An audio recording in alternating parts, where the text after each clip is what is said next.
সুপ্রিয় শিক্ষার্থী বন্ধুরা, সালামু আলাইকুম।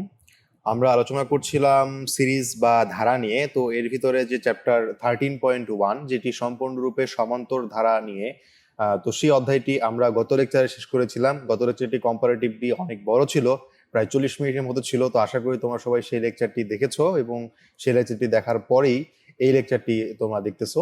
তো যদিও গত লেকচারের সাথে কোনো সম্পর্ক আজকের লেকচারের নেই, কারণ দুটি আলাদা অধ্যায় এবং দুটাতেই আমরা ডিফারেন্ট জিনিস দেখতেছি। সো এই জন্য আলটিমেটলি দুটি অধ্যায়ের ভিতরে তেমন কোনো কানেকশন নাই। বাট তারপরও বলবো যে যদি তুমি এই ভিডিওটা প্রথমবারের মতো দেখো, তাহলে সেক্ষেত্রে তার আগে 13.1টা দেখে আসো, তোমার জন্য অনেক কিছু বুঝতেই অনেক ইজি হয়ে যাবে। তো আমি তোমাদের সাথে আছি মোহাম্মদ আসাদুজ্জামান শান্ত। চলো আজকে আলোচনা শুরু করা যাক। তো আজকে আমরা প্রথমত ধারার কয়েকটি স্পেসিফিক সূত্র সম্পর্কে আজকে আমরা জানবো প্রথমেই। তবে একটু বলে রাখি যে এই সূত্রগুলো শুধুমাত্র তোমার যে গুণোত্তর ধারার জন্য বলবো কিংবা শুধুমাত্র যে সমান্তর ধারার জন্য বলবো ব্যাপারটা তা না। এটা ইনে হোল আমি সব কিছু জন্যই বলতে পারবো। অর্থাৎ সমান্তর ধারার জন্য এটা প্রযোজ্য হবে, গুণোত্তর ধারার জন্য এটা প্রযোজ্য হবে। অর্থাৎ এটা আলাদা একটা সিরিজ টাইপের আমরা হিসেবে করবো আর কি। সো আমরা দেখতে পাচ্ছি এখানে দেওয়া হয়েছে যে 1² plus 2² plus 3² plus dot dot dot dot plus n²। অর্থাৎ আমরা এখানে দেখতে পাচ্ছি প্রথম n সংখ্যক স্বাভাবিক সংখ্যার বর্গের সমষ্টি। কারণ কি, দেখো এখানে 1 2 3 4 এগুলো কিন্তু পরস্পর কি স্বাভাবিক সংখ্যা। তোমরা সবাই জানো যে 1 2 3 4 5 6 dot two dot dot dot infinity পর্যন্ত সংখ্যাগুলোকে, পূর্ণ সংখ্যাগুলোকে বলা হয় স্বাভাবিক সংখ্যা। তো সেই স্বাভাবিক সংখ্যার প্রত্যেকটার উপরে বর্গ রয়েছে এবং প্রত্যেকটা সিরিজ আকারে আছে। তাই এই জন্য আমরা এটাকে বলতেছি স্বাভাবিক সংখ্যার বর্গের সমষ্টি, যেহেতু n² দ্বারা এটাই বোঝাচ্ছে। সো এই ধরনের সিরিজের জন্য তুমি আসলে এই ধরনের সিরিজগুলোকে তুমি কি বলবা? তুমি কি এটাকে সমান্তর ধারা বলবা নাকি গুণোত্তর ধারা বলবা? এত জটিলতার ভিতরে আমরা যাবো না, এই জন্য আমরা ডিরেক্ট একটা সূত্র অ্যাপ্লাই করবো এটাতে। সো এরকম যদি তোমার n সংখ্যক স্বাভাবিক সংখ্যার বর্গের সমষ্টি হয়, তাহলে সেক্ষেত্রে এটা সূত্রটা হচ্ছে Sn equal to n into n+1 into 2n+1 divide by 6। অর্থাৎ তোমাকে ফর এক্সাম্পল যদি বলা হলো যে প্রথম 30টি স্বাভাবিক সংখ্যার বর্গের সমষ্টি কত, তখন তুমি বলতা 30 into 30 plus 1 into 2 into 30 plus 1 divided by 6। এটার ভ্যালু যেটা আসতো সেটাই গিয়ে কি প্রথম 30টি পদের স্বাভাবিক সংখ্যার বর্গের সমষ্টি। তো পরবর্তীতে আমরা আরেকটা সূত্র দেখতে পাচ্ছি ঠিক সেম এটার মতোই, 1³ plus 2³ plus 3³ plus dot dot dot plus n³। অর্থাৎ এখানে আমরা যেটা দেখতে পাচ্ছি সেটা প্রথম n সংখ্যক স্বাভাবিক সংখ্যার ঘনের সমষ্টি। কারণ এখানে স্কোয়ার ছিল তাই বর্গের সমষ্টি, এখানে কিউব তাই ঘনের সমষ্টি। তো এই সূত্রটা আমরা দেখবো। তো এই সূত্রটা কি, এই সূত্রটা Sn equal to n into n+1 divide by 2 এর হোল স্কোয়ার। সো এই সূত্রের মাধ্যমে আমরা এই n সংখ্যক স্বাভাবিক সংখ্যার ঘনের সমষ্টি নির্ণয় করতে পারবো। তো এখন আমরা এইটাকে কি গুণোত্তর ধারা বলবো নাকি সমান্তর ধারা বলবো, এটার কোনো চিন্তায় আমরা যাব না। এটা ডিরেক্ট সূত্র একটা আছে, আমরা ডেভেলপ করতে পারি। সো এই সূত্র ব্যবহার করে আমরা এই ম্যাথগুলোকে সলভ করার চেষ্টা করব। কিন্তু গত লেকচারও আমরা দেখেছিলাম এরকম একটা সূত্র ছিল যে n সংখ্যক স্বাভাবিক সংখ্যার সমষ্টি। Reminder from our previous lecture যদি আমরা দেখি, তাহলে আমাদের এরকম ছিল যে স্বাভাবিক সংখ্যাগুলো যদি পরস্পর একটা সিরিজ গঠন করে, তাহলে সেক্ষেত্রে সেই স্বাভাবিক সংখ্যার যোগফলটা হবে n into n+1 divide by 2। তো এরকম যে ছিল, এটা কিন্তু আমরা একদম কোথা থেকে বের করেছিলাম, এটা কিন্তু আমাদের একেবারে যে সমান্তর ধারা ছিল সেই সমান্তর ধারার সূত্র থেকে বের করেছিলাম। এগুলোকে সমান্তর ধারার সূত্র থেকে ডেভেলপ করা যায়, বাট আলটিমেটলি অনেক বেশি কঠিন বলে আমরা এটার প্রমাণটা দেখতেছি না। এটা অনেকের বই হয়তো দেওয়া আছে, তোমরা সেখান থেকে দেখে নিতে পারো, বাট প্রমাণটা ইম্পর্টেন্ট না, অ্যাপ্লিকেশনটা ইম্পর্টেন্ট। সো আমরা এই তিনটা সূত্র মনে রাখবো যে প্রথম n সংখ্যক স্বাভাবিক সংখ্যার বর্গের সমষ্টি হবে Sn is equal to n into n+1 into 2n+1 divide by 6। অনুরূপভাবে ঘনের সমষ্টির জন্য এই সূত্র, এবং পরবর্তীতে যদি সিঙ্গেল থাকে তাহলে এই সূত্র প্রযোজ্য হবে। তো এবার আমরা গুণোত্তর ধারাতে চলে যাচ্ছি। তো গুণোত্তর ধারার ইংরেজি প্রতিশব্দটা তোমরা সবাই জেনে নাও যে গুণোত্তর ধারার ইংরেজি প্রতিশব্দটা জিওমেট্রিক সিরিজ। তো গুণোত্তর ধারাতে সংজ্ঞা হিসেবে আমরা দেখতে পাচ্ছি যে কোনো ধারার যে কোনো পদ ও এর পূর্ববর্তী পদের অনুপাত সবসময় সমান হলে, অর্থাৎ যে কোনো পদকে এর পূর্ববর্তী পদ দ্বারা ভাগ করলে ভাগফল সর্বদা যদি সমান পাওয়া গেলে সে ধারাটিকে গুণোত্তর ধারা বলে এবং ভাগফলকে সাধারণ অনুপাত বলে। আমি আবারও পড়ছি, কোনো ধারার যে কোনো পদ ও এর পূর্ববর্তী পদের অনুপাত সবসময় সমান হলে, অর্থাৎ যে কোনো পদকে এর পূর্ববর্তী পদ দ্বারা ভাগ করলে ভাগফল সর্বদা সমান পাওয়া গেলে সে ধারাটিকে গুণোত্তর ধারা বলে এবং ভাগফলকে সাধারণ অনুপাত বলে। এখানে তিনটা জিনিস খুবই ইম্পর্টেন্ট, যে কোনো পদ এবং এর পূর্ববর্তী পদের অনুপাত সবসময় সমান হতে হবে। অনুপাত বলতে যেটা বোঝাচ্ছে সেটা হচ্ছে একটা পদকে তার আগের পদ দিয়ে ভাগ করতে হবে। তাহলে সেক্ষেত্রে যে অনুপাতটা পাবো সেই অনুপাতটাকে বলা হবে হচ্ছে সাধারণ অনুপাত। তো আমরা জিওমেট্রিক সিরিজ থেকে অর্থাৎ গুণোত্তর ধারা থেকে সমান্তর ধারাতে যেটা দেখেছিলাম, সমান্তর ধারাতে দেখেছিলাম যে কোনো পদকে তার প্রিভিয়াস পদ থেকে একটা নির্দিষ্ট পোরশন বা নির্দিষ্ট সংখ্যা যোগ করলে পাওয়া যায়, আর এখানে হচ্ছে আমরা সেটা গুণ করলে পাবো। তাহলে সেক্ষেত্রে আমরা যদি একটু এটাকে একটু দেখতে চাই, যে এখানে বলা হলো যে 2 + 4 + 8 + 16 + 32, এখানে ধারাটির প্রথম পদ হচ্ছে 2 এবং দ্বিতীয় পদ কত? দ্বিতীয় পদ হচ্ছে 4, তৃতীয় পদ 4 8 এবং চতুর্থ পদ 16, পঞ্চম পদ হচ্ছে 32। তাহলে সেক্ষেত্রে এখানে আমরা যদি একটু দেখি যে আমাদের যে কাজটা এখানে আসলে মূলত করেছে এখানে আসলে সেটা হচ্ছে গিয়ে এখানে প্রথম পদ ছিল 2, সো আমাদের বলেছে কি যে কোনো পদ এবং এর পূর্ববর্তী পদের অনুপাত। সো যে কোনো পদ ধরলাম আমরা 4, এর পূর্ব পদ মানে 2 দিয়ে যদি ভাগ করি, 4 কে 2 দিয়ে ভাগ করলে কত পাবো? আমরা 2 পাবো। অনুরূপভাবে 8 কে যদি আমরা 4 দিয়ে ভাগ করি তাহলে আমরা পাবো হচ্ছে 2। অনুরূপভাবে 16 কে যদি হচ্ছে আমরা 8 দিয়ে ভাগ করি অনুরূপভাবে আমরা পাবো 2। যদি অনুরূপভাবে 32 কে আমরা যদি 8 দিয়ে ভাগ করি তাহলে আমরা পাবো হচ্ছে গিয়ে 2। সো আশা করি আলটিমেটলি এটা আমরা বুঝতে পারছি যে প্রতি ক্ষেত্রে আমরা অনুপাত সমান পাচ্ছি। এই জন্য এই অনুপাত সমান হওয়ার কারণে এটাকে বলা হয়, এই স্পেসিফিক এই অনুপাতটাকে বলা হয় সাধারণ অনুপাত, এবং এই যে ধারাটা সেই ধারাটাকে বলা হবে হচ্ছে গুণোত্তর ধারা বা জিওমেট্রিক সিরিজ। আশা করি আমরা এই জিনিসটা বুঝতে পারছি। তো চলো আমরা এবার গুণোত্তর ধারা সাধারণ পদ সম্পর্কে জেনে নিই। গুণোত্তর ধারা সাধারণ পদ আমরা কিভাবে বের করতে পারি। তো মনে করি যে কোনো গুণোত্তর ধারার প্রথম পদটা হচ্ছে অলওয়েজ এ, আমরা ধরে নিচ্ছি। সমান্তর ধারার ক্ষেত্রে প্রথম পদটা এ ছিল, গুণোত্তর ধারার ক্ষেত্রে আমরা প্রথম পদটা এ ধরে নিচ্ছি, এবং গুণোত্তর ধারার ক্ষেত্রে যে সাধারণ অনুপাতটা সেই সাধারণ অনুপাতটাকে আমরা আর দ্বারা রিপ্রেজেন্ট করতেছি। তাহলে ধারাটির প্রথম পদ যদি আমরা চিন্তা করি, তাহলে আমরা বলতে পারি এ ইজ ইকুয়াল টু, আমরা বলতে পারি এ ইন্টু আর টু দি পাওয়ার 1 - 1, কারণ 1 - 1 মানে 0, সো আর টু দি পাওয়ার 0 মানে হচ্ছে 1। সো ফাইনালি কিন্তু এখানে এই থাকবে। তো দ্বিতীয় পদের কথা যদি আমরা চিন্তা করি, দ্বিতীয় পদটা হচ্ছে এ আর ছিল, সো আলটিমেটলি আমরা যদি দ্বিতীয় পদ, কারণ আমরা জানি যে সাধারণ অনুপাত যেহেতু আর, সো প্রথম পদ থেকে যদি আমি দ্বিতীয় পদ পেতে চাই তাহলে প্রথম পদকে আর দিয়ে গুণ করতে হবে, তাই না? সো এই জন্য হচ্ছে আমরা এটা এ আর লিখলাম। তো এ আরটাকে আমরা রিপ্রেজেন্ট করতে পারি এ আর টু দি পাওয়ার 2 - 1 দিয়ে। অনুরূপভাবে যদি আমি তৃতীয় পদের কথা যদি চিন্তা করি, তাহলে দ্বিতীয় পদকে যদি আর দিয়ে গুণ করি তাহলে তৃতীয় পদ পাবো। সো এ আর কে আর দিয়ে গুণ করলে এ আর স্কোয়ার পাওয়া যায়। সো এখানে এ আর স্কোয়ারকে আমরা লিখতে পারি এ আর টু দি পাওয়ার 3 - 1 দিয়ে। অনুরূপভাবে যদি আমি চতুর্থ পদের কথা যদি চিন্তা করি, চতুর্থ পদটা হচ্ছে এ আর টু দি পাওয়ার 3, সেটাকে আমরা লিখতে পারি এ আর টু দি পাওয়ার 4 - 1, এভাবে করে আমরা লিখতে পারি। তো এভাবে করে ফাইনালি যদি আমরা এনতম পদের কথা যদি চিন্তা করি তাহলে আমরা এনতম পদকে লিখতে পারি a r to the power n - 1। অনুরূপভাবে তোমাকে এখানেও কোন একটা সিরিজ দেওয়া থাকবে, সেই সিরিজে হয়তো তোমাকে বলা থাকবে, ফর এক্সাম্পল আমি যদি এই সিরিজটার কথা যদি চিন্তা করি 2 + 4 + 8 + 16, এই এই এই যে ধারাটা আমরা দেখতে পাচ্ছি, তোমাকে বলা হলো যে এই ধারার 100তম পদ তোমাকে নির্ণয় করতে হবে।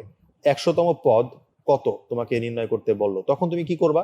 এই যে just simple a r to the power n - 1 এই সূত্র বসাবা মানগুলো। সো তোমার এ এর ভ্যালু হচ্ছে 2, এখান থেকে দেখতে পাচ্ছ 2, সো এ এর ভ্যালু 2, আর এর ভ্যালু হচ্ছে 2 পাচ্ছিলাম, so into 2 two the power n এর ভ্যালু কত? 100 - 1। সো আমরা ফাইনালি পাচ্ছি 2 ইনটু 2 টু দি পাওয়ার কত পাচ্ছি? 99 পাচ্ছি। অথবা ফাইনালি আমরা বলতে পারি 2 টু দি পাওয়ার 100, কারণ 99 আর এখানকার 1 মিলে যোগ হয়ে 2 টু দি পাওয়ার 100 হয়ে যাবে। তো আশা করি এই টাইপের ছোট ছোট কিছু এক্সাম্পল যদি পরীক্ষার খাতায় আসে তাহলে তোমরা পারবা। সো এবার হচ্ছে আমরা চলে যাচ্ছি যে আচ্ছা এখানে একটা জিনিস কি, যে এটা কি হচ্ছে nতম পদকেই বলা হয় হচ্ছে গুণোত্তর ধারা সাধারণ পদ। সো এবার আমরা গাণিতিক উদাহরণে যাব। গাণিতিক উদাহরণ হচ্ছে তোমাদের বইয়ে হচ্ছে উদাহরণ 7 হিসেবে পাওয়া। উদাহরণ 7-এ বলা হলো যে এই ধারাটির 10তম পদ নির্ণয় করো, যেটা আমি একটু আগেই দেখিয়েছিলাম কিভাবে নির্ণয় করতে হয়। সো আমরা অ্যাজ ইউজুয়াল আমরা প্রথম পদ ধরে নিলাম এ এর মান দেওয়া আছে 2, সাধারণ অনুপাত আমরা ধরে নিলাম R, so R is equal to 4 / 2 is equal to 2। So আমরা যদি বলতে পারি যেহেতু আমাদের এখানে একটা সাধারণ অনুপাত আছে, সো আমরা বলতে পারি এই যে আমাদের ধারাটা দেওয়া ছিল সেটা একটা কি গুণোত্তর ধারা। সো এই গুণোত্তর ধারা যদি আমরা nতম পদ দেখি, nতম পদটা হচ্ছে a r to the power n - 1। So এখানে কততম পদ বলছে? সো 10তম পদটা হবে কি? 10তম পদ হবে 10তম পদ ইজ ইকুয়াল টু 2 ইনটু আর মানে হচ্ছে 2, সো 2 টু দি পাওয়ার 10 - 1 অর্থাৎ n - n হলো এখানে। সো আমরা ফাইনালি এখানে 2 ইনটু 2 টু দি পাওয়ার 9 পাচ্ছি, সেটাকে গুণ করলে আমরা পাবো 1024। উদাহরণ 9-এ বলা হলো যে একটি গুণোত্তর ধারার প্রথম এবং দ্বিতীয় পদ যথাক্রমে 27 এবং 9 হলে ধারাটির পঞ্চম পদ এবং দশম পদ নির্ণয় করো। তোমার কোনো একটি ধারার প্রথম পদ এবং দ্বিতীয় পদ যথাক্রমে 27 এবং 9 দেওয়া আছে, সো বাকিগুলো নির্ণয় করতে হবে। তো যদি নির্ণয় করতে হয় প্রথমত পদ হচ্ছে আমাদের এ, প্রথম পদটাকে আমরা ধরে নিলাম a, so a is equal to 27 দেওয়া আছে। তো দ্বিতীয় পদ ইজ ইকুয়াল টু 9 দেওয়া আছে। সো পরবর্তীতে তাহলে আমরা সাধারণ অনুপাত কিভাবে পাবো? তো সাধারণ অনুপাত কিভাবে পাবো? তোমরা হয়তো অনেকে ভুল করে যে কাজটা করবা, ভুল করে হয়তো 27 ডিভাইড বাই 9 দিয়ে সাধারণ অনুপাত 3 বের করতে পারো। আসলে তা না, আমরা সাধারণ অনুপাতে বের করি মানে দ্বিতীয় পদ ডিভাইড বাই প্রথম পদ, তৃতীয় পদ ডিভাইড বাই দ্বিতীয় পদ, এভাবে করে, অর্থাৎ পরের পদ ডিভাইড বাই আগের পদ। সো এই জন্য আমরা যে সাধারণ অনুপাতটা পাবো সেটা হচ্ছে 9 কে 27 দিয়ে ভাগ করলে আমরা পাবো। So 9 divide by 27 is equal to 1/3 হচ্ছে গিয়ে আমাদের এই ধারার জন্য সাধারণ অনুপাত। সো এবার যে কাজটা আমরা করবো, আমরা হচ্ছে এখান থেকে হচ্ছে ম্যাথটাকে ডেভেলপ করার চেষ্টা করি। সো আমরা যদি বলি এখানে পঞ্চম পদ কত হবে, ধারাটির পঞ্চম পদ, ধারাটির পঞ্চম পদের জন্য জাস্ট আমরা এ r to the power n - 1 এ আমরা এ এর মান জানি, আর এর মান আমরা বের করলাম। সো এন এর মান আমাদের দেওয়া আছে 5, সো কিন্তু ইজিলি বের করে ফেলতে পারবো। So a r to the power 5 - 1, so এখানে এ এর মান 27, আর এর মান 1/3, 5 - 1 মানে 4। সো ফাইনালি আমরা এখান থেকে 1/3 পাচ্ছি। অনুরূপভাবে যদি আমরা দশম পদ বের করতে চাই তাহলে হবে এ r to the power 10 - 1, so এ এর মান 27 into 1/3 whole to the power 9। So finally আমরা এখান থেকে পাই 1/3 টু দি পাওয়ার 6। আশা করি আমরা এই ম্যাথটাও বুঝতে পেরেছি। আশা করি আমাদের এই ধরনের ম্যাথগুলো করতে ভালো লাগতেছে এবং আমরা হচ্ছে গিয়ে এগুলো পরীক্ষায় পারবো। সো এবার আমরা হচ্ছে গুণোত্তর ধারার সমষ্টি নির্ণয় করতে যাব। গুণোত্তর ধারার সমষ্টি আসলে কিভাবে নির্ণয় করতে হয়? তো মনে করি গুণোত্তর ধারার প্রথম পদ এ, সাধারণ অনুপাত আর এবং পদ সংখ্যা হচ্ছে এন। কি বললাম? প্রথম পদ এ, সাধারণ অনুপাত আর এবং পদ সংখ্যা হচ্ছে এন। তো যদি এন সংখ্যক পদের সমষ্টি এস এন হয় তাহলে আমরা যেটা করতে পারি, আমরা হচ্ছে গিয়ে এস এন ইকুয়াল টু আমরা বলতে পারি আমাদের ধারাটা a plus a r square plus dot dot dot dot dot plus a r to the power n - 2 পর্যন্ত আমরা গেলাম। এখান থেকে হচ্ছে আমরা 1 নাম্বার ইকুয়েশন দিলাম, ডেভেলপ করলাম। তো এবার যদি হচ্ছে আমরা এই সেম ইকুয়েশনটা কি যদি হচ্ছে আমরা আর দিয়ে গুণ করি তাহলে কি হবে? যে আমরা সেম ইকুয়েশনটাকে আর দিয়ে গুণ করি তাহলে আর ইন্টু এস এন হলো, আর এখানে হবে এ আর, এখানে এ আরটাকে আর দিয়ে গুণ করলে এ আর স্কোয়ারকে আর দিয়ে গুণ করলে এ আর কিউব। এভাবে করে অনুরূপভাবে যদি হচ্ছে আমরা এ r to the power n - 2 কে যদি আর দিয়ে গুণ করি তাহলে হবে হচ্ছে a r to the power n - 1। অনুরূপভাবে লাস্টের পদটা হয়ে যাবে হচ্ছে a r to the power n। So আমরা এখানে আসলে যে কাজটা করব এটাকে 2 নাম্বার ইকুয়েশন দিলাম। এবার যদি আমরা এখানে একটা কাজ করি যে 1 নাম্বার ইকুয়েশন থেকে যদি 2 নাম্বার ইকুয়েশনকে যদি বিয়োগ করি তাহলে সেক্ষেত্রে দেখো কি আসে, এস এন মাইনাস আর আর ইন্টু এস এন এটা হচ্ছে। আর এখান থেকে যদি আমরা একটু খেয়াল করি তাহলে দেখি যে এই এ আর এখানে মাইনাস এ আর কাটা যাবে, এই এ আর স্কোয়ার কাটা যাবে, এভাবে করে সবগুলো পদ কিন্তু কাটা গিয়ে লাস্টে এখানে থাকবে a r to the power n. So এটার আগে মাইনাস ছিল, so a minus a r to the power n থাকে এখানে শুধুমাত্র। সো পরবর্তীতে আমরা যে কাজটা করবো, আমরা এখান থেকে এস এনটাকে কমন নিব, এই দুটো টার্ম থেকে এস এনটাকে কমন নিলে হবে S N into 1 minus R equal to, যদি আমরা এই দুটো টার্ম থেকে যদি এ কে কমন নিই তাহলে হবে a into 1 minus r to the power n. So finally আমরা এখানে এস এন এর ভ্যালু লিখতে পারি s n equal to a into 1 minus r to the power n divide by 1 minus r. আর এখানে দেখতে পাবো যখন আমাদের এই সূত্রটা কখন অ্যাপ্লাই করব, এই সূত্রটা তখনই অ্যাপ্লাই করব যখন আমাদের সাধারণ অনুপাতটা 1 থেকে ছোট হবে। এটাকে আরো বেশি ক্লিয়ার হবে ম্যাথ করার সময়। আমরা আরেকটা কেস দেখি। আরেকটা কেস হচ্ছে যদি আমরা 2 নাম্বার থেকে যদি 1 নাম্বারকে বিয়োগ করতাম তাহলে আসলে আমরা কি পেতাম? যদি আমরা 2 নাম্বার থেকে 1 নাম্বারকে বিয়োগ করতাম তাহলে জাস্ট হচ্ছে আর এস এন থেকে বাদ যাইতে হচ্ছে এস এন, অনুরূপভাবে এ r to the power N থেকে বাদ যাইতে হচ্ছে মাইনাস এ। সো এই জন্য হচ্ছে আমরা এটা পেতাম, অর্থাৎ r into s n minus s n equal to a r to the power n minus a হতো। এবার এখান থেকে এস এন কমন নিব, এখান থেকে এ কমন নিব। সো ফাইনালি আমরা এখান থেকে s n is equal to বলতে পারি a r to the power n minus 1 divide by R minus 1। এটা কখন ইউজ করবো? যখন আর এর মান হচ্ছে গ্রেটার দেন 1। সো এখানে আলটিমেটলি হচ্ছে আমরা দুইটাই সিদ্ধান্তে উপনীত হতে পারতেছি। একটা হচ্ছে গিয়ে s n is equal to a into 1 minus r to the power n divide by 1 minus r যখন আর এর মানটা অর্থাৎ সাধারণ অনুপাতের মানটা 1 থেকে ছোট, আর s n is equal to a into R to the power n minus 1 divide by R minus 1, এটা তখন হবে যখন সাধারণ অনুপাতের মান 1 থেকে বড়।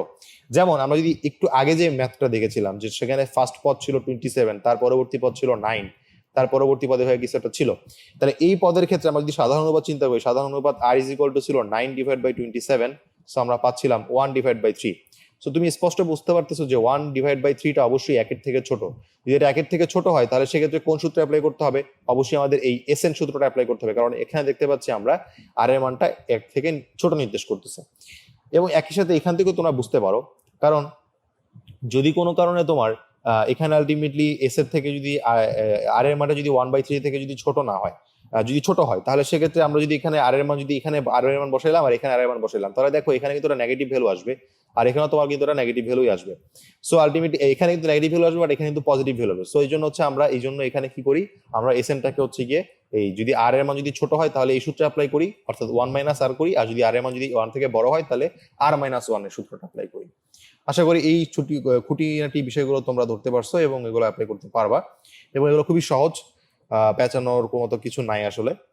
সো এবার আমরা গাণিতিক উদাহরণে চলে যাচ্ছি। গাণিতিক উদাহরণ 10-এ বলা হলো যে 12 plus 24 plus 48 plus dot dot dot plus 768 এই ধারাটির সমষ্টি নির্ণয় করো। সো প্রথমত আমাকে এই 768তম পদটা কততম পদ সেটা নির্ণয় করতে হবে, এবং পরবর্তীতে অততম পদ পর্যন্ত যোগফল নির্ণয় করতে হবে। সো প্রথমত আমরা প্রথমত যেটা করব, আমাদের এই ধারাটির প্রথম পদ আমরা ধরে নিচ্ছি এ, এবং সেই এ এর মানটা এখান থেকে স্পষ্ট দেখতে পাচ্ছি 12, এবং সাধারণ অনুপাত যদি নির্ণয় করি তাহলে সেক্ষেত্রে দেখতে পাচ্ছি 24/12 হবে। সো 12/24 হলো, সো 2 পাচ্ছি। সো যেহেতু 2 পাচ্ছি আমরা, সো এবার আমরা যে কাজটা করব, আমরা যেহেতু 2টা হচ্ছে গিয়ে কি গ্রেটার দেন 1, সো এর মান অবশ্যই আমাদের হচ্ছে আর এর মান যেহেতু 1 থেকে বড়, সো আমাদের হচ্ছে কোন সূত্রটা, আমাদের দুটো সূত্র যে ছিল আমি একটু এখানে লিখে নিই। আমাদের একটা সূত্র ছিল Sn is equal to a into r to the power n minus 1 divide by r minus 1 যখন r এর মানটা গ্রেটার দেন 1, আর Sn is equal to a into 1 minus r to the power n divide by 1 minus r যখন r এর মানটা less than 1। So এটা একটু আমরা এখানে লিখে রাখলাম। সো যেহেতু এখানে আর এর মানটা গ্রেটার দেন 1, সো অবশ্যই এই সূত্রটা অ্যাপ্লাই হবে, বাট তার আগে আমাদের n এর মানটা জানতে হবে। সো আর এর মান যদি আর এর আগে হচ্ছে n এর মানটা জানতে চাই, তো আমরা ধরে নিচ্ছি n তম পদটা হচ্ছে কত, n তম পদটা হচ্ছে 768। সো 768 দিলাম আমরা এখানে। সো আমরা সবাই জানি যে n তম পদের সূত্র গুণোত্তর ধারার জন্য হয় ar two the power n minus 1। So এই জন্য আমরা এটা লিখে নিলাম। সো এখানে আমরা ফাইনালি পাচ্ছি ar two the power n minus 1 equal to 768। এখানে a এর ভ্যালু হচ্ছে 12 এবং r এর ভ্যালু হচ্ছে 2। সো এই দুটো আমরা এখানে বসিয়ে দিব। সো আমরা ফাইনালি যেটা পাচ্ছি সেটা হচ্ছে 2 two the power n minus 1 is equal two 64। So এবার 64 কে আমরা 2 এর সূচক হিসেবে লিখবো। সো 2 টু দি পাওয়ার 6 আর এদিকে 2 two the power n minus 1। So আমরা বেস ক্যান্সেল করে দিলে পাচ্ছি n minus 1 is equal two 6। So আমরা ফাইনালি n এর ভ্যালু পাচ্ছি 7, তার মানে সপ্তম পদ হচ্ছে গিয়ে 768। এবার এই সপ্তম পদ পর্যন্ত পদগুলোর যোগফল নির্ণয় করতে হবে। যোগফলের জন্য আমরা এই সূত্র অ্যাপ্লাই করব। সো আমরা ফাইনালি যদি যোগফল নির্ণয় করতে যাই, সুতরাং ধারাটির সমষ্টি a into r to the power n minus 1 হলো। সো এখানে a এর ভ্যালু আমরা বসাবো হচ্ছে কত, 12, এবং পরবর্তীতে আমরা r এর value 2 two the power n এর মান 7 বসালাম, এখানে 2 মাইনাস 1 হলো। সো ফাইনালি আমরা পাচ্ছি 12 ইন্টু 127 ইজ ইকুয়াল টু 1524। তার মানে 7 পদ পর্যন্ত বা সপ্তম পদ পর্যন্ত ধারাটির যোগফল হচ্ছে 1524। এটা হচ্ছে আমাদের উত্তর। সো এবার আমরা উদাহরণ 11-এ চলে যাচ্ছি। উদাহরণ 11-এ বলা হলো যে এই একটা ধারা দেওয়া আছে 1 plus 1/2 plus 1/4 plus 1/8 plus dot dot dot. এই ধারাটির প্রথম 8টি পদের যোগফল নির্ণয় করো। এখানে কিন্তু n এর মান ডিরেক্ট দেওয়াই আছে, তুমি জাস্ট a এবং r এর মানটা বের করলেই হয়ে যাবে। সো আমরা এখানে প্রথমত আমরা দেখতে পাচ্ছি আমাদের প্রথম পদটা হচ্ছে a ইকুয়াল টু 1, সাধারণ অনুপাতটা হচ্ছে 1/2, অর্থাৎ দ্বিতীয় পদ ডিভাইড বাই প্রথম পদ, সো 1/2, যেটা কিন্তু একের থেকে ছোট। যদি একের থেকে ছোট হয় তাহলে কিন্তু আমাদের 1 মাইনাস r এর সূত্রটা অ্যাপ্লাই করতে হবে। সো আমরা যদি এখানে পদ সংখ্যা যেহেতু আমাদের 8 পদ পর্যন্ত যোগফল নির্ণয় করতে বলছে, সো আমরা যদি ফাইনালি n সংখ্যক পদের গুণের সমষ্টি যোগের সমষ্টি নির্ণয় করি, তাহলে সেক্ষেত্রে Sn is equal to a into r 1 minus r to the power n divide by 1 minus r হবে। সো এখানে আমরা যেহেতু হচ্ছে এখানে r এর মানটা স্পষ্ট দেখতে পাচ্ছি 1 থেকে ছোট, সো এই জন্য আমরা এই সূত্রটা এখানে নিয়েছি। সো আমরা যদি 8টি পদের সমষ্টি নির্ণয় করতে চাই তাহলে আমাদের a এর ভ্যালু হচ্ছে গিয়ে 1 ইন্টু 1 মাইনাস r এর ভ্যালু হচ্ছে 1/2, আর এখানে n এর মান হচ্ছে 8, আর নিচে হলো 1 মাইনাস 1/2। সো ফাইনালি আমরা পাচ্ছি 1 মাইনাস 1/256 ডিভাইডেড বাই 1/2। সো আমরা ফাইনালি পাচ্ছি 2 into 256 minus 1 divide by 256 equal to আমরা ফাইনালি পাচ্ছি যেটা পাচ্ছি ফাইনালি সেটা হচ্ছে গিয়ে 1 সমস্ত 128/127। এটা হচ্ছে গিয়ে আমাদের উত্তর। সো আশা করি আমরা এই জিনিসটা বুঝতে পারছি। সো এবার আমরা যে কাজটা করবো, আমরা পরবর্তী উদাহরণে চলে যাচ্ছি। উদাহরণ 12টা হচ্ছে গিয়ে একটা সিকিউ।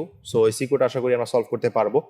চলো আমরা চেষ্টা করি। এখানে বলা হলো যে পলাশ সরকার 2005 সালের জানুয়ারি মাসে বার্ষিক 1,20,000 টাকা বেতনের চাকরিতে যোগদান করলেন। তো প্রথমত তার বেতন 2005 সালে কত ছিল জানুয়ারি মাসে, বার্ষিক 1,20,000 টাকা। তো তার বেতন বৃদ্ধির পরিমাণ প্রতি বছর 5,000 টাকা, তার মানে প্রতি বছর তার বেতনটা 5,000 টাকা করে বৃদ্ধি পায়। তো প্রতি বছর তার বেতন থেকে 10% ভবিষ্যৎ তহবিল হিসেবে কর্তন করা হয়। তার মানে তার প্রতি বছর যে বেতন, সে প্রতি বেতন থেকে হচ্ছে আমাদের 10% করে ভবিষ্যৎ তহবিলের জন্য কাটা হবে। তো তিনি বেতন থেকে বার্ষিক 12% চক্রবৃদ্ধি মুনাফা হারে বছর শেষে একটি ব্যাংকে 12,000 টাকা জমা রাখেন, তো তিনি 2030 সালের 31 ডিসেম্বর চাকরি থেকে অবসরে যাবেন। খুবই জটিল একটা ম্যাথ, অনেক কিছু ইনফরমেশন দেওয়া আছে, আমরা একটা একটা করে সলভ করব। সো কয়ে বলেছে পলাশ সরকারের মূল বেতন কোন ধারাকে সমর্থন করে, ধারাটি লিখো। খ নাম্বার হচ্ছে ভবিষ্যৎ তহবিল ব্যতীত সে বেতন হিসেবে চাকরি জীবনে মোট কত টাকা পাবেন। গ নাম্বার হচ্ছে 2031 সালের 31 ডিসেম্বর ওই ব্যাংকে মুনাফা সহ তার মোট টাকা কত জমা হবে। সো এই তিনটা প্রশ্নের উত্তর করতে হবে। তো প্রথমত আমরা হচ্ছে ক নাম্বার প্রশ্নের উত্তরে চলে যাচ্ছি। ক নাম্বার প্রশ্নের উত্তরে বলা হচ্ছে পলাশ সরকারের মূল বেতন সমান্তর ধারাকে সমর্থন করে। কারণ দেখো প্রতি বছর তার বেতন 5,000 টাকা করেই বৃদ্ধি পাচ্ছে, এমন না যে তার এই বেতনটা যত ছিল তার সাথে 5,000 গুণ হচ্ছে, এরকম কিন্তু কিছু হচ্ছে না। জাস্ট প্রতি বছর তুমি জাস্ট হচ্ছে একটা নিউমেরিক্যাল হারে 5,000 টাকা বেশি করে পাবা। প্রথম বছর পাইলা তুমি হচ্ছে 1,20,000 টাকা, পরের বছর পাবা 1,25,000 টাকা, তারপরে বছর পাবা 1,30,000 টাকা, এভাবে করে তোমারটা বাড়বে। সো অবশ্যই পলাশ সরকারের মূল বেতন ধারা সমান্তর ধারাকে সমর্থন করবে। সেক্ষেত্রে প্রথম পদটা হচ্ছে গিয়ে A is equal to 1,20,000 এবং এখানে সাধারণ অন্তর D is equal to 5,000। So দ্বিতীয় পদ আমরা বলতে পারি 1,25,000, তৃতীয় পদ বলতে পারি 1,30,000। সো ফাইনালি আমরা ধারাটি পাচ্ছি 1,20,000 plus 1,25,000 plus 1,30,000 plus dot dot dot. আশা করি আমি এটা বুঝতে পারছি। এখন ভবিষ্যৎ তহবিল ব্যতীত সে বেতন হিসেবে চাকরি জীবনে মোট কত টাকা পাবেন। আচ্ছা, সো ভবিষ্যৎ তহবিল বলতে সে প্রতি বছর, আমরা যদি এখানে একটু খেয়াল করি, প্রতি বছর সে 1,20,000 টাকা বেতন পান। এই বেতনের 10% তার কাটা যায়। সো এই বেতনের 10% বাদ দিয়ে যে টাকাটা থাকবে সেটা একটা পদ। পরবর্তী বছর সে 1,25,000 টাকা পায়। সো 1,25,000 টাকা থেকে 10% কাটার পরে আমরা যেটা পাবো সেটা নতুন পদ আরেকটা। তারপরে 1,30,000 টাকা থেকে 10% কাটার পরে যেটা পাবো সেটা আরেকটা পদ। তো এভাবে করে তার কর্তন করার পরে যে বেতনটা সে থাকবে সেই বেতনটা আলটিমেটলি একটা ধারা গঠন করবে। সো সে ধারা গঠন করলে সে তার চাকরি জীবন শুরু হয় 2005 সালে জানুয়ারি মাসে আর শেষ হয় 2030 সালের 31 ডিসেম্বর মাসে। সো এই যে 2005 সাল থেকে 2030 সাল পর্যন্ত যত বছর, সব বছর মিলিয়ে আলটিমেটলি তার কত টাকা আয় হচ্ছে ফাইনালি এই তোমার হচ্ছে গিয়ে বেতন থেকে ভবিষ্যৎ তহবিলের কর্তন ব্যতীত, সেটা আমাদেরকে বের করতে হবে। তো আশা করি আমরা একটু আইডিয়া পাচ্ছি, এই জিনিসটাকে আমরা একটু সলভ করতে পারতেছি। সো আমরা প্রথমত হচ্ছে যেটা বললাম অ্যাজ ইউজুয়াল আমরা এখান থেকে ভবিষ্যৎ তহবিলকে কেটে ফেলবো। সো আমরা হচ্ছে ভবিষ্যৎ তহবিলকে যদি কাটতে চাই 2005 সালের জানুয়ারি থেকে 2030 সাল 31 ডিসেম্বর পর্যন্ত মোট তার কতটুকু হচ্ছে, তার মোট হচ্ছে গিয়ে 26 বছর হচ্ছে তার 26 বছর তার তহবিলে হচ্ছে তার বেতন জমা হবে। তো এখানে অনেকেরই মনে প্রশ্ন থাকতে পারে যে এক কেন যোগ হলো, কারণ 2030 সাল থেকে যদি 2005 সাল বাদ দিই তো 2005 সালের জানুয়ারি থেকে শুরু হয়েছে, 2005 সালের জানুয়ারি থেকে 2030 সালের জানুয়ারি পর্যন্ত আমরা হিসাব করে ফেললাম, বাট ওই বছরটা কিন্তু এক্সট্রা আছে। ওই বছরের জানুয়ারি থেকে ডিসেম্বর পর্যন্ত কিন্তু সে বেতনটা পাচ্ছে, সেজন্য এক্সট্রা যোগ করতেছি আমরা এক। সো আমরা ফাইনালি পাচ্ছি তার বেতন, তার যে চাকরিকালটা ছিল 26 বছর। তো এই 26 বছরে টোটাল কত টাকা পাইছে সেটা আমরা হচ্ছে জানবো। সো আমরা হচ্ছে গিয়ে টাকার পরিমাণ আমরা যদি হিসাব করি তাহলে সেক্ষেত্রে একটা ধারা গঠন করবে। সো যেটা বলেছিলাম যে 1 লক্ষ মানে 1,23,000 এর 10% হচ্ছে বাদ যাবে, পরের বছরে 1,25,000 এর 10% বাদ যাবে, তারপরের বছরে 1,30,000 এর 10% বাদ যাবে মেইন টাকাটা থেকে। সো ফাইনালি কিন্তু আমরা এখান থেকে বলতে পারি 1,20,000 মাইনাস 12,000, 1,25,000 মাইনাস 12,500, 1,30,000 মাইনাস 13,000। সো এভাবে করে আমরা দেখবো একটা ধারা গঠন করতেছে। এই ধারাটা হচ্ছে 1,08,000 plus 1,12,500 plus 1,17,000 plus dot dot dot final. এবার আমরা বলতে পারবো যে এভাবে করে কতগুলো, এটা প্রথম বছর, এটা দ্বিতীয় বছর, এটা তৃতীয় বছর, এভাবে করে 26 বছর পর্যন্ত তার বেতনটা এক্সটেন্ড করেছে। সো 26 বছর পর্যন্ত আমাদের যেতে হবে। সো আমরা দেখতে পাচ্ছি এটা একটা সমান্তর ধারা। তো সমান্তর ধারার প্রথম পদ হচ্ছে 1,08,000 এবং এর সাধারণ অন্তর হচ্ছে D is equal to 4,500। Just আমরা দ্বিতীয় পদ থেকে প্রথম পদকে বিয়োগ করলে আমরা পাচ্ছি 4,500। এখন আমরা 26 বছর ব্যাপী তার হচ্ছে কতটুকু টাকা জমা হয়েছে এটা বের করার জন্য আমরা কোন সূত্র অ্যাপ্লাই করব, তোমাদের জন্য একটা গেস আমি এখানে লিখে দিচ্ছি দুইটা সূত্রই। যদি আমরা বলি SN is equal to A into R to the power n-1 divided by R-1, এটা হবে নাকি SN is equal to n/2 into 2A plus n-1 into D, এটা হবে? তোমাদের একটু ভাবো তোমরা। আশা করি তোমরা যদি ভাবো তাহলে সেক্ষেত্রে হয়তো অনেকেই হচ্ছে এটা বলবা অনেকে ভুল করে হয়তো এসএন এটা বলতে পারো। আমরা যদিও আমরা যেহেতু গুণোত্তর ধারা ম্যাথ করতেছিলাম, তাহলে সেক্ষেত্রে তোমাদের মনে আসলে অনেক সময় কনফিউশন লাগতে পারে, তাহলে সেক্ষেত্রে আমরা সমান্তর ধারাতে কেন চেঞ্জ হলাম। আসলে এই ধরনের সিকিউ গুলো অনেক সময় দেখা যায় যে সমান্তর ধারা টাইপে তোমার লাগে, বাট আসলে তোমার হয়ে যায় গুণোত্তর ধারা। আবার অনেক সময় দেখা যায় গুণোত্তর ধারা টাইপের লাগে, বাট হয়ে যায় সমান্তর ধারা। যাতে তোমরা এই টাইপের একটা কনফিউশনের ভিতরে পড়ো, এখনই পড়ো, এই জন্য আলটিমেটলি আমি এটা তোমাদের হচ্ছে সমান্তর ধারার হচ্ছে একটা সিকিউ, এটা হচ্ছে গুণোত্তর ধারাতে অ্যাড করেছি। সো যাতে তোমরা একটু বুঝতে পারো, তোমাদের আগের দিনের লেকচারটা মনে থাকে এবং পাশাপাশি আমাদের আজকের লেকচারটাও তোমাদের যাতে হচ্ছে ফ্রুটফুল হয়। সো যাই হোক, আমাদের হচ্ছে এই সূত্রটা অ্যাপ্লাই করতে হবে। যদি আমরা এই সূত্রটা অ্যাপ্লাই করতে চাই, তাহলে সেক্ষেত্রে আমরা প্রথমত হচ্ছে আমাদের পদ সংখ্যা হচ্ছে n = 26। সো 26 বছরে তার মোট প্রাপ্য বেতনের পরিমাণ হচ্ছে n / 2 × 2a + n - 1 × d। এখানে n এর মান হচ্ছে 26, এখানে 26 n এর মান, a এর ভ্যালু হচ্ছে 1,08,000, d এর ভ্যালু হচ্ছে 4,500। So finally 13 × 21 2,16,000 + 1,12,500 equal to 13 × 3,28,500 equal to 42 আমি একটু ভুল বলতেছি, 4,27,500 সামথিং। যাই হোক, এখানে এত টাকা তার হচ্ছে জমা হলো। সো এই টাকাটা আলটিমেটলি তার কি বলতো, এই টাকাটা তার হচ্ছে ভবিষ্যৎ তহবিলের কর্তন ব্যতীত, ভবিষ্যৎ তহবিল কর্তন ব্যতীত তার ইনকাম। তো আশা করি আলটিমেটলি আমরা এই ম্যাথটা বুঝতে পারছি এবং এটা আমাদেরকে নির্ণয় করতে বলেছিল। সো ফাইনালি আমরা উত্তর বলবো যে 26 বছর পর তার প্রাপ্য মোট বেতনের পরিমাণ হচ্ছে কত, তার মোট বেতনের প্রাপ্য হচ্ছে গিয়ে 42,70,500 টাকা। সো এবার আমরা গ নাম্বারে চলে যাবো, বাট গ নাম্বারে যাওয়ার আগে আমরা আগের থেকে একটু প্রশ্নটা একটু পড়ে আসি। গ নাম্বারে কি বলেছিল? গ নাম্বারে বলেছিল যে 2031 সালের 31 ডিসেম্বর পর্যন্ত ওই ব্যাংকে মুনাফা সহ তার মোট কত টাকা জমা হবে। তো তিনি ব্যাংকে মানে বেতন থেকে বার্ষিক 12% চক্রবৃদ্ধি মুনাফা হারে বছর শেষে একটি ব্যাংকে 12,000 টাকা জমা রাখেন। চক্রবৃদ্ধি মুনাফাটা কিন্তু আলটিমেটলি তোমরা সবাই হয়তো 3 নম্বর অধ্যায়ে পড়বা, অনেকে হয়তো নাও পড়তে পারো। সো এই জিনিসটা হচ্ছে আমি 3 নম্বর অধ্যায়ে ডিটেলস আলোচনা করেছি, তোমরা সেই ভিডিও শীঘ্রই পেয়ে যাবা। সো আমরা হচ্ছে কি এটা হচ্ছে একটু সলভ করার চেষ্টা করি, আমাদের হচ্ছে 3 নম্বর ম্যাথটা সলভ করার চেষ্টা করি। তো 3 নম্বর ম্যাথটাতে আমরা দেখতে পাচ্ছি 2005 সাল থেকে এই পর্যন্ত তার মোট বছর হচ্ছে 26 বছর। সো 12,000 টাকার এক বছর শেষে সে জমা করেন কত, যেহেতু 12% বললেন। সো আমাদের হচ্ছে 12,000 × 1 + 12 ডিভাইড বাই হচ্ছে 100। সো এখান থেকে আমরা বলতে পারি যে প্রথম বছরটা সে টাকা জমা করেন হচ্ছে কত, আমরা জমা করেন হচ্ছে যে 12,000 × 1.12 টাকা আর কি, যেহেতু 12% বলেছে।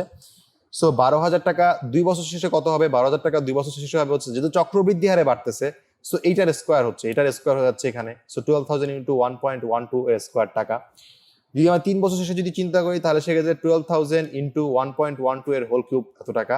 সো এইটা তোমাদের কাছে একটু কনফিউশন লাগতে পারে, বাট কনফিউশনের কিছু নাই। আমরা অবশ্যই 3 নম্বর অধ্যায়ে এই চক্রবৃদ্ধি জিনিসগুলো ভালোভাবে বুঝতে পারবো বা ভালোভাবে জানতে পারবো। সেই ভিডিওগুলো অতি শীঘ্রই আপলোড হবে এবং এই অধ্যায়ের পরে আপলোড হবে। সো আপাতত একটুকু আমরা হচ্ছে মেনে নেই যে আলটিমেটলি আমাদের সূত্রটা আসলে এরকমই থাকে, অর্থাৎ হচ্ছে চক্রবৃদ্ধি মুনাফার ক্ষেত্রে সূত্রটা আসলে এরকমই থাকে।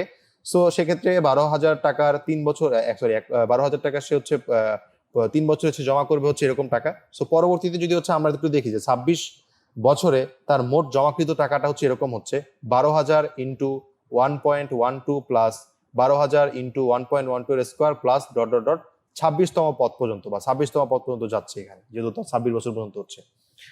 সো এবার যদি আমি এখান থেকে 12,000 টাকাটাকে যদি কমন নেই, তাহলে 12,000 × 1.12 প্লাস 1.12 এর স্কোয়ার প্লাস ... প্লাস 1.12 এর হোল টু দি পাওয়ার 26 হলো ফাইনাল পর্যন্ত। সো আমরা ফাইনালি এখান থেকে হচ্ছে বলতে পারবো যে এইটুকু পদের যেহেতু আমরা বলতে পারি যে এটা হচ্ছে একটা গুণোত্তর ধারা, কারণ দেখো এটার স্কোয়ার এটার কিউব এভাবে সামনের দিকে যাবে। সো এটা একটা গুণোত্তর ধারা বলতে পারি, যে গুণোত্তর ধারার প্রথম পদ হচ্ছে 1.12, যে গুণোত্তর ধারার সাধারণ অনুপাত হচ্ছে কত, সাধারণ অনুপাত হচ্ছে 1.12। তো সাধারণ অনুপাত যদি 1.12 হয়, সেটা কিন্তু আরটা হচ্ছে একের থেকে বড়। সো এই জন্য আমরা হচ্ছে এই r⁻n - 1 ডিভাইড বাই r-1 এই সূত্র কিন্তু আমরা অ্যাপ্লাই করবো। সো যদি আমরা এই সূত্র অ্যাপ্লাই করি, তাহলে সেক্ষেত্রে আমরা ফাইনালি যেটা পাচ্ছি সেটা হচ্ছে কি এখানে 12,000 × 1.12 × 18.04 ডিভাইড বাই 0.12। সো আমরা ফাইনালি পাচ্ছি 20,488 টাকা। সো এত টাকা হচ্ছে সে বছর তার চাকরি শেষে আলটিমেটলি সে ব্যাংকে জমা রাখলেন কি। সো আশা করি আমরা এই জিনিসটা আসলে বুঝতে পেরেছি, এই টাইপের ম্যাথ আসলে আমরা আশা করি পারবো। সো ফাইনালি আমরা উত্তর লিখে দিব যে 26 বছরে সে মুনাফা সহ তার মোট জমা হবে হচ্ছে 20,20,488 টাকা। সো তোমাদের উদ্দেশ্যে আমরা এই অধ্যায় থেকে কয়টা ম্যাথ দেখবো, সেটা হচ্ছে প্রথমত বলা হচ্ছে 3 plus X plus Y plus Z plus 243 গুণোত্তর ধারাভুক্ত হলে এক্স ওয়াই জেড এর মান নির্ণয় করো। খুবই সহজ, তুমি দেখতে পাচ্ছ প্রথম পদ তোমার জানা আছে, তুমি তোমার এখান থেকে পঞ্চম পদ পাচ্ছ। সো তুমি কিন্তু এখান থেকে একটা সূত্র পাবা, a r to the power n minus one করলে এখানে একটা ইকুয়েশন পাবা, আর পঞ্চম পদের জন্য তুমি একটা ইকুয়েশন পাবা, সেখান থেকে এ এবং আর সলভ করে ফেলতে পারবা। তুমি যদি এখান থেকে এ এবং আর সলভ করতে পারো, তাহলে এ এবং আর এর ভ্যালু দিয়ে তুমি কিন্তু সেকেন্ড পদ, থার্ড পদ এবং ফোর্থ পদ কিন্তু ইজিলি বের করে ফেলতে পারবা। আশা করি এটা পারবা। 2 নাম্বার হচ্ছে 1 minus 1 plus 1 minus 1 plus dot dot dot, এই ধারাটি 2n প্লাস 1 সংখ্যক পদের সমষ্টি নির্ণয় করো। তুমি দেখতে পারতেছো যে যদি পদ সংখ্যা যদি জোড় সংখ্যা হয়, ধরো দ্বিতীয় পদ বা চতুর্থ পদ পর্যন্ত যদি তুমি জোড় সংখ্যক পদ নাও, তাহলে জোড় সংখ্যক পদের সমষ্টি 0 হয়ে যাচ্ছে, আর বিজোড় সংখ্যক পদের সমষ্টি কত হচ্ছে? 1 হচ্ছে। তাহলে বলো 2n প্লাস 1টা কি, এটা জোড় সংখ্যা নাকি বিজোড় সংখ্যা? অবশ্যই 2n প্লাস 1টা হচ্ছে বিজোড় সংখ্যা। সো অবশ্যই বিজোড় সংখ্যক পদের সমষ্টি কি হবে? বিজোড় সংখ্যক পদের সমষ্টি অবশ্যই 1 হবে। সো এটা এখান থেকে কমন সেন্স ইউজ করে হচ্ছে ব্যবহার করে উত্তরটা করতে হবে। 3 নাম্বার হচ্ছে 2 plus 4 plus 8 plus 16 plus dot dot dot, এই ধারাটির n সংখ্যক পদের সমষ্টি 254 হলে n এর মান কত নির্ণয় করতে হবে। সো আশা করি এটাও পারবা। পরবর্তীতে হচ্ছে প্রথম n সংখ্যক স্বাভাবিক সংখ্যার ঘনের সমষ্টি 441 হলে n এর মান নির্ণয় করো এবং এই সংখ্যাগুলো সমষ্টি নির্ণয় করো। আশা করি এটাও তোমরা ঘনের সমষ্টি ব্যবহার করে পারবা। তারপরে 5 নাম্বার হচ্ছে এখানে বলা হলো দেখাও যে 1 cube plus 2 cube plus 3 cube plus dot dot dot 10 two the power 3 plus 1 plus 2 plus 3 plus dot dot dot 10 এর হোল স্কয়ার, এটা ইকুয়াল দেখাইতে হবে। সো তুমি আলটিমেটলি এখান থেকে যে কাজটা করবা, তোমার হচ্ছে গিয়ে ঘনের সমষ্টি যে সূত্রটা আছে সেখান থেকে এটা সমষ্টি নির্ণয় করবা, এবং আমাদের যে সিঙ্গেল পদের যে সমষ্টি আছে সেখান থেকে এটা নির্ণয় করবা, দেখবা যে দুটো পরস্পর সমান হয়। 6 নাম্বার হচ্ছে 1 কিউব প্লাস 2 কিউব, মানে উপর হচ্ছে n সংখ্যক স্বাভাবিক সংখ্যার ঘনের সমষ্টি ডিভাইড বাই নিচে n সংখ্যক স্বাভাবিক সংখ্যার সমষ্টি ইকুয়াল টু 210 হলে n এর মান কত নির্ণয় করো। এখানেও সেম টাইপের সূত্র অ্যাপ্লাই করতে হবে।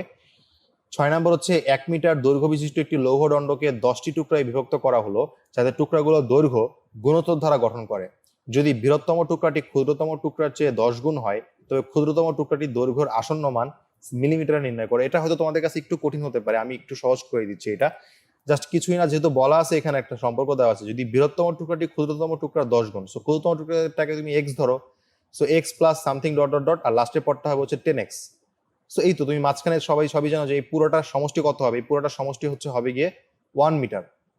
যদি এই পুরোটা সমষ্টি 1 মিটার হয়, তাহলে এটা যদি একটা গুণোত্তর ধারা গঠন করে, অবশ্যই এখানে প্রথম পদ তুমি জানো, তুমি সাধারণ অনুপাতটা তুমি জানো না। সো তুমি যেটা করবা, সাধারণ অনুপাতটাকে তুমি a into R to the power n minus one divided by R minus one equal to হচ্ছে গিয়ে তোমার কত মিটার? 1 মিটার। সো তুমি দেখো 10টি টুকরা যেহেতু বিভক্ত করেছো, তো আমাদের পদ সংখ্যা কত? পদ সংখ্যা হচ্ছে গিয়ে 10। সেখানে n এর ভ্যালুটা কত হয়ে যাবে? 10 হয়ে যাবে। আর এখানে a এর ভ্যালুটা আমরা আগের থেকে জানি হচ্ছে কত? x। সো এর ভ্যালুটা যদি x হয়, তাহলে সেক্ষেত্রে আমরা ফাইনালি কিন্তু এখান থেকে একটা কিছু বের করতে পারবো, অথবা এখান থেকেও তুমি বের করতে পারো, অথবা তুমি চাইলে a R to the power n minus one equal to, যদি তুমি হচ্ছে গিয়ে এখানে 10x টাকে নাও, তাহলে সেক্ষেত্রে দেখো a এর ভ্যালু ছিল x, R to the power n minus one, n এর মান কত? n এর মান হচ্ছে 10 minus one equal two 10x। দেখো এখান থেকে কিন্তু এক্সএস কাটা গিয়ে কিন্তু ইজিলি তুমি আর এই ভ্যালুটা পেয়ে যাচ্ছ।